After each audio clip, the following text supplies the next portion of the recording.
ঘূর্ণিঝড় রেমালে ক্ষতিগ্রস্ত ১৫টি পরিবারের মাঝে ত্রাণ সামগ্রী প্রদান করে আল ইত্তেহাদ।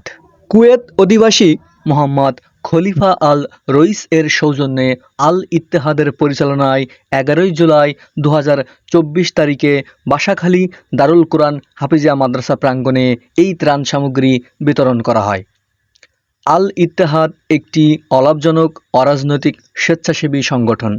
এটি প্রতিষ্ঠিত হয় ২০২৪ সালে।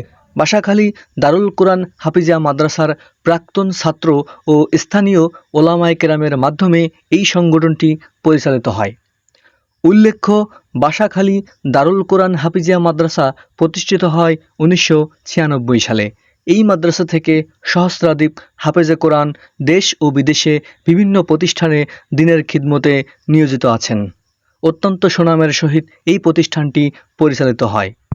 উক্ত ত্রাণ সামগ্রী বিতরণ অনুষ্ঠানে উপস্থিত ছিলেন আল ইত্তেহাদের প্রধান উপদেষ্টা আলহাজ হাফেজ মোহাম্মদ আকবর হোসেন সাহেব, সভাপতি হাফেজ মোহাম্মদ কামরুল হাসান সাহেব, সেক্রেটারি হাফেজ মাওলানা মোহাম্মদ আব্দুল গফুর সাহেব, সহ সেক্রেটারি মোহাম্মদ ওসমান গনি হাবিবি, মিডিয়া সম্পাদক মোহাম্মদ আসাফুর রহমান, সাংগঠনিক সম্পাদক হাফেজ মাওলানা গাউসুল হক, এছাড়াও মাদ্রাসা ও মসজিদের মুসল্লিরা উপস্থিত ছিলেন।